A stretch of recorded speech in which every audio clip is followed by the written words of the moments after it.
여러분, 믿음의 여정에는 크게 단계가 있습니다. 믿음은 등산과 같다 그랬잖아요. 높고 험한 산을 올라가는 것 같은데, 요한 1서 2장 12절 이하에 보면 믿음의 등반에 크게 4가지 단계가 있다고 합니다. 첫 번째는 어린아이의 단계입니다. 하나님 안다, 믿습니다, 시인하고 인정하는 거예요. 그건 초보적인 믿음입니다. 그 다음에는 자녀의 단계가 있습니다. 하나님 시인하고 인정해도 하나님의 자녀 되는 건 다른 문제입니다. 죄 사함과 구원의 확신, 하나님의 자녀 되었다는, 천국 백성 되었다는 확신, 자녀의 단계. 그 다음 단계가 뭐냐? 청년의 단계. 원수 마귀, 악한 세력들, 죄를 이기는 능력의 단계, 승리의 단계입니다. 그리고 나서 마지막 단계가 뭐냐? 하나님 아버지의 차원으로 높은 곳으로 올라가는 태초부터 계신 아버지를 알았으며, 아버지의 단계. 하나님 아버지의 높은 차원에서 달관한 듯이 깊은 믿음의 최고봉의 단계가 있는 거예요. 여러분, 우리가 인내로서 믿음의 최고봉에 오르게 될 때 우리에게 임하는 실제적인 영적인 축복이 있습니다. 그것은 다름 아니라 우리들이 시내산 정상에서 감격스럽게 찬양할 때 성령의 감동으로 가슴 벅찬 감동이 부어졌던 것처럼 우리 영혼에 임하는 천국의 능력, 천국의 분위기, 천국의 맛인 거예요. 이 세상에 찌들어 살아가다 보니까 그걸 우리가 잘 맛보지 못할 때가 많은데, 이렇게 믿음의 높은 봉우리에 올라갈 때 하나님이 예고편으로 맛보게 하시는 것이 있어요. 예를 들자면 제자들이 예수님과 함께 변화산 높은 꼭대기에 올라갔을 때에 얼마나 좋았으면 제자 중에 베드로가 이런 말을 했습니다. 주여, 우리가 여기 있는 것이 좋사오니 만일 주께서 원하시면 내가 여기 초막셋을 짓되. 여기 좋습니다. 예수님, 그냥 여기 집 짓고 삽시다. 이 베드로의 고백 속에서 무엇을 알 수 있을 것 같습니까? 예수님과 함께 올라갔던 제자들이 그 천국의 분위기가 그대로 그 지역에 임한, 그 심령에 임한 충만한 은혜, 가슴 벅찬 행복감과 감동, 일종의 영적인 황홀경을 체험했다는 것을 추측해 볼 수 있는 거예요. 여기 삽시다 그냥. 여러분, 우리가 믿음의 최고봉, 영적인 최고봉에 성령의 감동으로 높이 들어 올려지면 어떤 일들이 일어나냐면, 때때로, 항상은 아닙니다, 자주는 아닙니다, 가끔씩 이러한 특별한 의미에서의 하나님의 위로와 천국의 능력과 맛을 보게 되는 경우가 있는 거예요. 여러분도 지난 신앙의 여정 속에서 이와 같은 특별한 감정, 특별한 체험, 특별한 은혜를 맛본 적이 있을 겁니다. 추억의 맛이죠.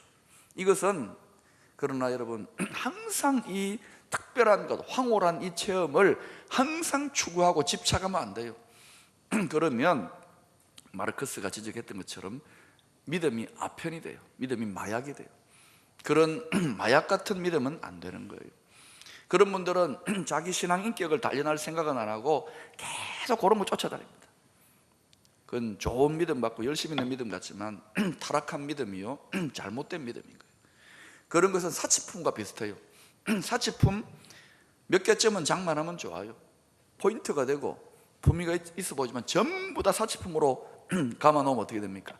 된장남, 된장녀가 되는 거예요. 그건 좋은 게 아닌 거예요.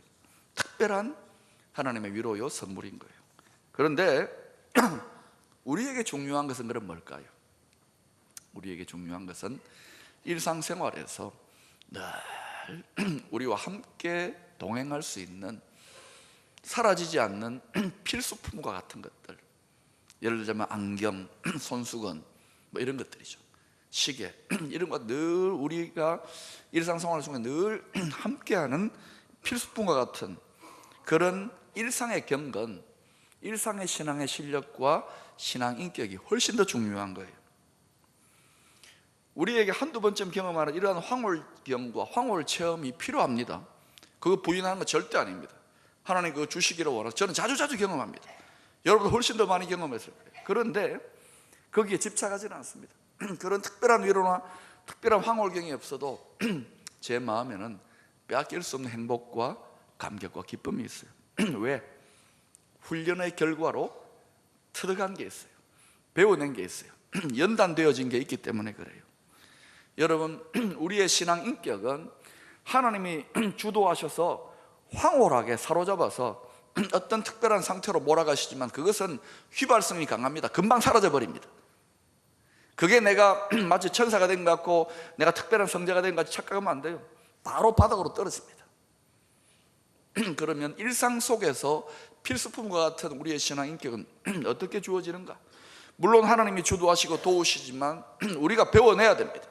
우리가 터득해야 됩니다.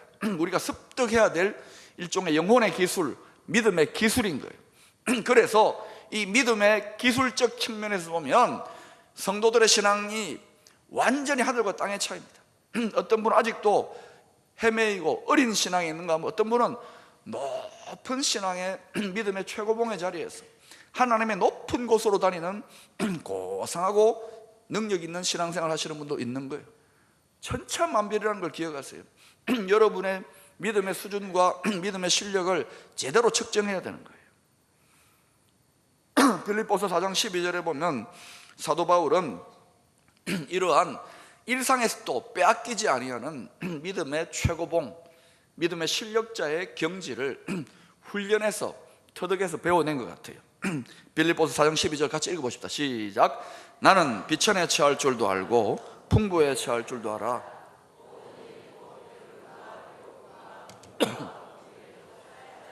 일체의 비결을 배워. 인생 살다 보면 마냥 좋은 일만 있는 게 아니잖아요. 열받고 화나고 힘든 일도 있는데 이 모든 일들에 대해서 일체의 비결을 배웠다. 내가 예수 안에 거하는 이 행복을 빼앗기지 않는 그 비밀, 그 비결입니다. 이걸 특별한 황홀 체험으로 받았다는 것이 아니라 배웠다. 사랑하는 여러분, 믿음 생활은 하나님의 자녀가 되고 천국 백성이 되는 것은 오직 믿음으로, 구원 외에는 공짜 없어요. 그것은 오직 믿음으로 공짜로 주시지만 그 외의 것은 전부 다 배우고 훈련하고 터득해야 되는 거예요.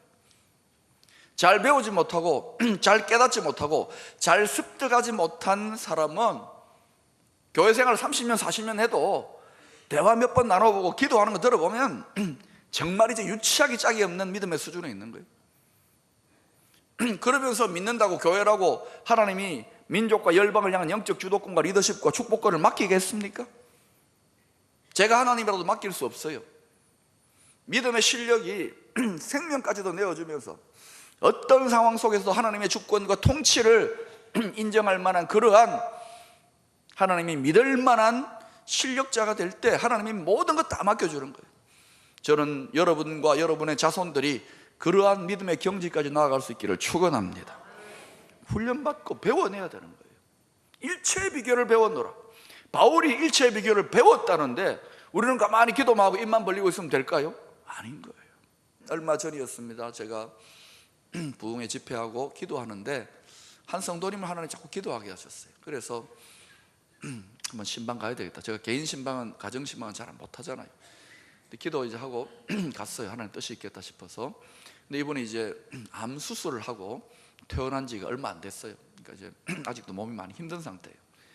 그래서 이제 교구 담당 목사님하고 몇 분 신방 대원들과 같이 갔습니다. 가서 시편 23편의 말씀으로 위로하고 격려했어요. 그리고 가만히 둘러보니까 같이 오신 일행들 중에 아이고 선배님들이 계신 거예요. 학교 선배님들. 어떤 학교냐? 광야 암 믿음의 학교 선배님들 두 분이 계시더라고요. 한복 권사님은 6년 전에 위를 다 드러냈어요. 그런데 이분이 그러놓고 나서 5년 동안 재발하지 않고 뭐 건강 정도가 아니라 늘 기도하면서 얼마나 충만한지, 그냥 자기가 아주 막 독하게 마음 먹고 병을 이겨내는 투병하는 정도가 아니라 그건 하나님께 완전히 생명을 맡겨놓고 얼마나 충만한 행복 가운데 거하는지. 그분은 저를 만나면 자주 이런 말을 하는 거예요. 목사님, 저 너무너무 행복해요. 너무너무 감사해요.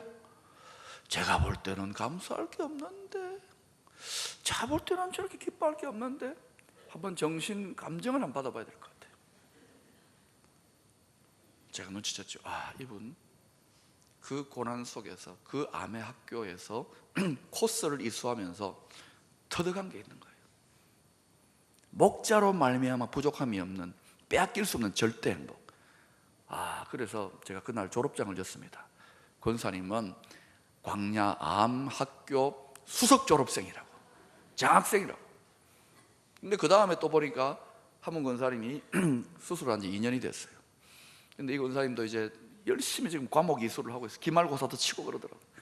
믿음으로 살려고 안간힘을 쓰고 계시더라고요. 아직 졸업은 못 하셨어요. 안간힘을 쓰고 계셔요. 근데 딱 보는데 신입생이 있잖아요. 신입생 잘 보라고. 제가 몇 마디 말씀드리지만 이 말씀이 얼마나 위로가 되겠느냐고. 그러나 선배들 보라고. 지금 2학년 선배가 무섭다고. 이 선배는 지금 믿음으로 안간힘을 쓰고 있고 벌써 졸업해가지고 수석으로 졸업한 사람은 완전한 자유함 가운데, 물론 인생에 많은 어려움과 힘듦도 있지만 무관하게 하나님의 높은 믿음의 경지를 지금 통과하고 있다. 신입생 여러분, 힘들지요? 두렵지요? 죽음의 공포가 밀려오지요? 자, 그때 사망의 음침한 골짜기에서 누가 함께 하실까요? 선배들 본받아서 수석 졸업할 수 있기를 축원합니다.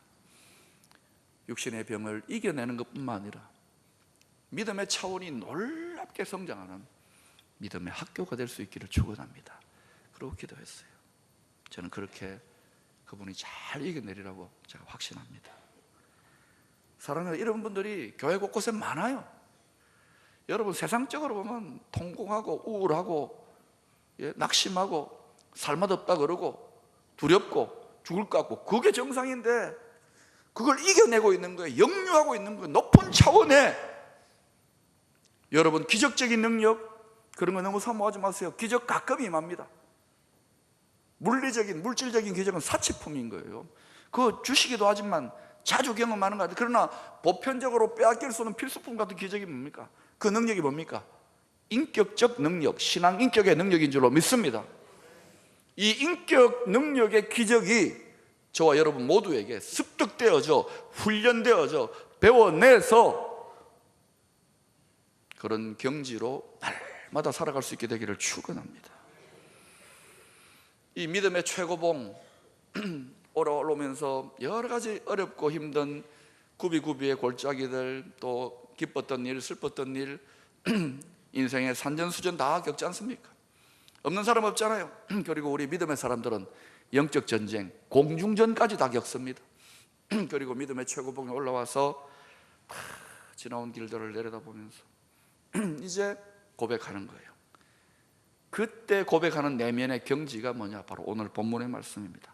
같이 읽어보십시다. 시작. 항상 기뻐하라, 쉬지 말고 기도하라.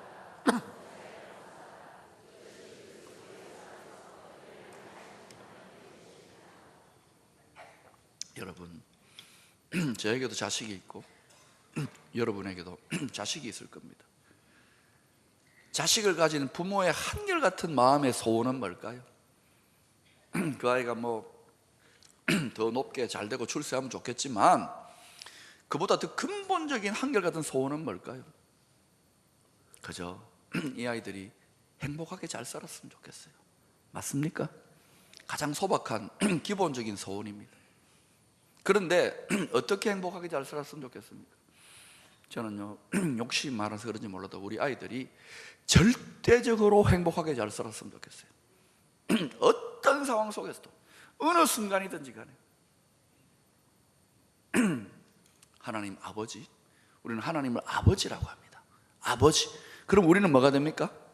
자녀예요. 하나님 부모님의 자녀된 우리들의 마음은, 우리들 향한 마음은 뭘까요? 너희들이 행복하게 잘 살았으면 좋겠어. 그런데 절대적으로 행복하게 잘 살았으면 좋겠어. 그렇게 해서 주어진 말씀이 아버지의 사랑의 권면이 뭐냐? 항상 기뻐하라, 쉬지 말고 기도하라, 범사에 감사하라. 이게 내 뜻이다. 이게 내 뜻이다. 이게 내 소원이다. 일종의 하나님 아버지의 유언인 거예요. 우리 이 뜻 얼마나 지키고 순종하는지 모르겠어요. 예수 잘 믿는 거, 전도 많이 하는 거 중요합니다. 그러나 전도 많이 하는데도 정작 자기는 행복하지 않아요.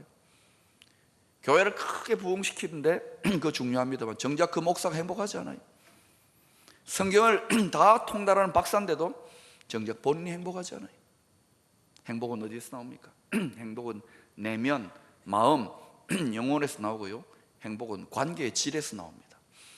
항상 기쁘고 모든 일에 대해서 감사해요. 마음에 그러면 기쁨과 감사만 계속 됩니다. 그럼 어떻습니까? 그 마음, 그 영혼의 상태는 행복인 거예요. 그냥 행복이 아니라 어떤 행복? 절대 행복인 거예요. 하나님 아버지 지혜롭지 않습니까? 또 하나님께서 쉬지 말고 기도하라 그럽니다. 아이고, 하나님은 우리가 편한 꼴을 못 봐서. 여러분, 기도는 뭡니까? 대화입니다. 쉬지 말고 기도하라고 하지 말고 여기다가 쉬지 말고 대화하라 해보세요. 느낌이 다르지요? 관계예요. 우리가 누구와 계속 깊은 대화를 나누어 보세요. 기도하는데 일방적으로 막 퍼붓는 거 말고 대화적 관계, 대화를 계속 쉬지 않고 하게 되면 그 사람하고 친해집니다. 비밀을 나누게 되는 거예요. 기도를 많이 하면 계속 단식 농성 노사투쟁이 아닙니다. 기도를 많이, 아버지하고 대화를 많이 하면은 비밀이 생깁니다. 서로 간에 깊은 이해가 생겨요. 친밀한 관계. 그래서 여러분, 항상 기쁘고 모든 일에 감사한 마음의 상태와 친밀한 관계 속에서 무엇을 맛보게 됩니까? 행복. 빼앗길 수 없는 절대적인 존재의 행복. 아멘. 사랑하는 여러분, 오늘 이 본문이 그때 힘든 것은, 목사님, 우리가 살아가는 이 세상이 얼마나 고달프고 힘들고 오죽하면 자살하고 미칠 것 같고 죽을 것 같고. 그런데 여러분, 예수 믿는 우리만 미칠 것 같고 죽을 것 같지 않습니다.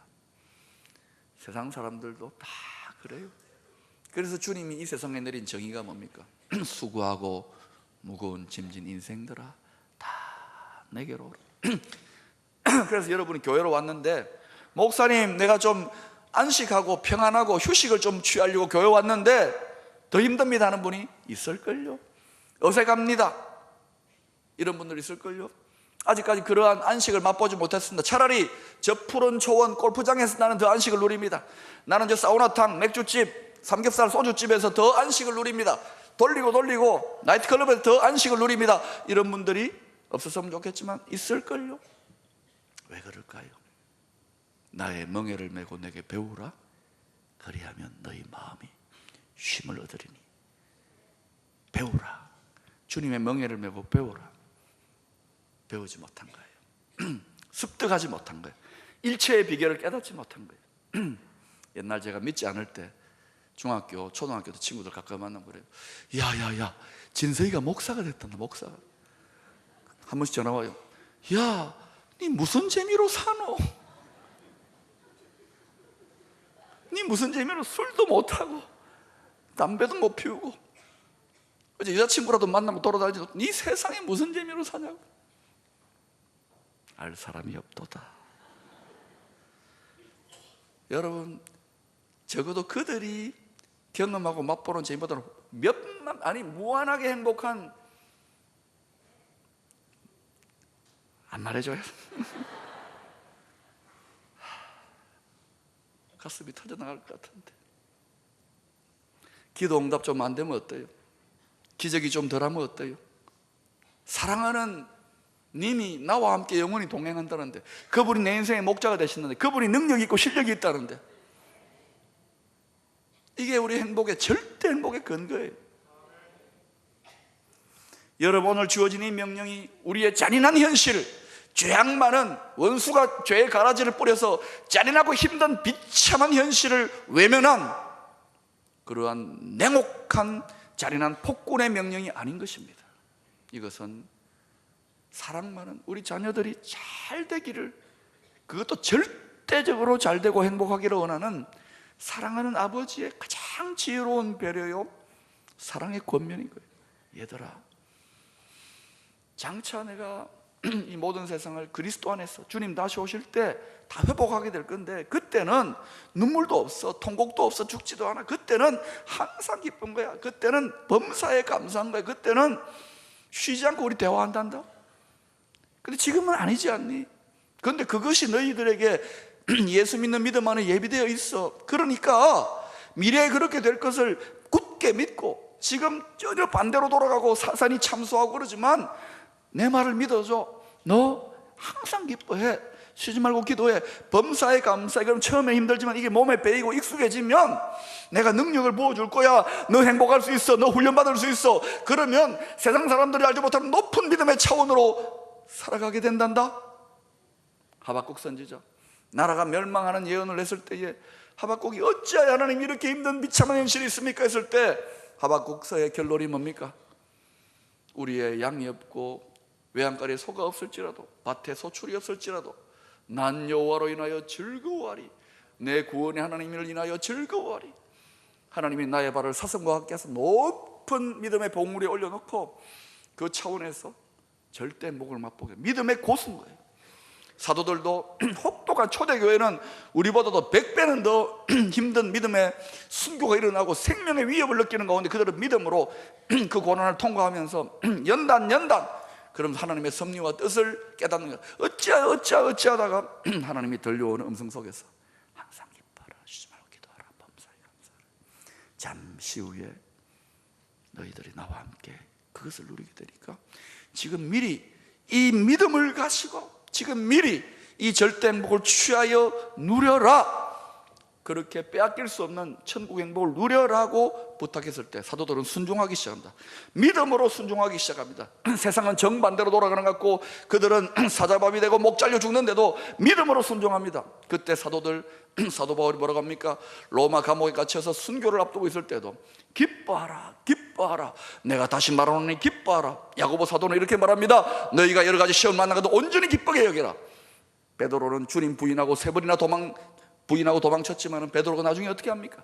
내가 주 예수를 위하여 고난받고 능력받는 일에 합당하게 여김을 받는 것을 내가 기뻐한다.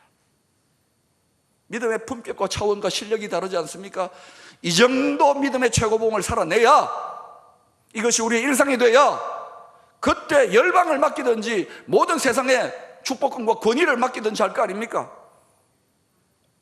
소탐대시라는 어린아이 같은 유치하기 짝이 없는 성도들만 계속 양산해낸다면 그 교회가 교회겠습니까?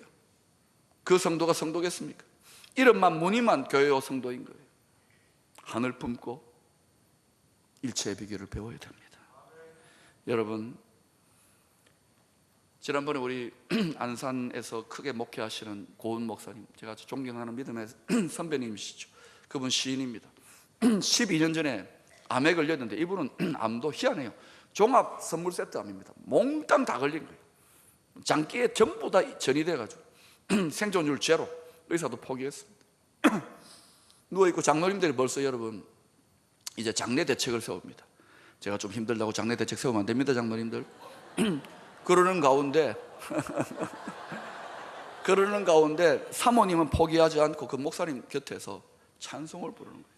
찬송. 목사님 완전히 힘이 빠졌는데도 찬송 속에 일어나는 거예요. 같이 찬송을 부르고 눈물을 뚝뚝 흘리면 찬송을 부르고. 그런데요, 그런 가운데 그 찬송 중에 하늘이 열리면서 험악한 세상을 이길 힘이, 험악한 질병을 이길 힘이 하늘로부터 임함이로다. 이분이 막 믿음이 생기는 거예요. 능력이 많은 거예요. 그 믿음을 보니까. 그래서 그때부터 분발하기 시작하는 거예요. 근데 신기한 것은 끝장났다 싶은데 일어나는 거예요. 성도들 때 얼마나 기도합니까? 오히려 교회 전화위복이 되는 거예요. 더 부흥하는 거예요. 그리고 12년이 지났는데 그분을 위해 중보기도 하는 분 먼저 천국 갔고, 그분은 지금까지 살아있는 거야. 알아서 기도하세요, 여러분. 세상에. 지난번에 오셔서 봤잖아요. 막 펄펄 날아간. 저보다 체력이 더 좋고 새벽기도 다 하고 수요예배 다 하고 뭐 주일 설교 4번 다 하고요. 세상에. 이게 여러분, 그분이 산삼 먹어서 나은 줄. 그래서 그 산삼 어디서 구했습니까? 유치합니다. 제가 첫 부흥회 때 그 비밀을 깨닫게 해주십시오 딱 기도하면서 딱 듣는 순간 제 가슴을 빵 때리면 성령의 감동으로 깨닫게 하시는 뭐냐? 찬양이구나, 찬양. 그러면서 제가 그때 1일 7찬, 우리 차장노님 저한테 서예 써줬잖아요. 제 방에 걸려 있습니다. 시편 119편 164절에 이런 말씀이 나옵니다. 주의 의로운 규례들로 말미암아 내가 하루 7번씩 주를 찬양하나이다. 여러분, 항상 기뻐하고 쉬지 말고 기도하고 범사에 감사하고 따로 국밥하면 힘들잖아요. 한 방에 끝내세요. 1타 3피. 찬양은 뭡니까? 기쁨으로 하는 겁니다. 찬양은 뭡니까? 감사하기 때문에 하는 겁니다. 찬양은 뭡니까? 곡조 있는 기도입니다. 항상 찬양하라, 쉬지 말고 찬양하라, 범사에 찬양하라. 힘들고 어려운 분들 있습니까? 1일 7찬 하지 말고 1일 70찬, 1일 700찬, 1일 7천찬 할 때에 하늘로부터 세상을 이기는 능력이 임하게 될 줄로 믿습니다. 기도합니다.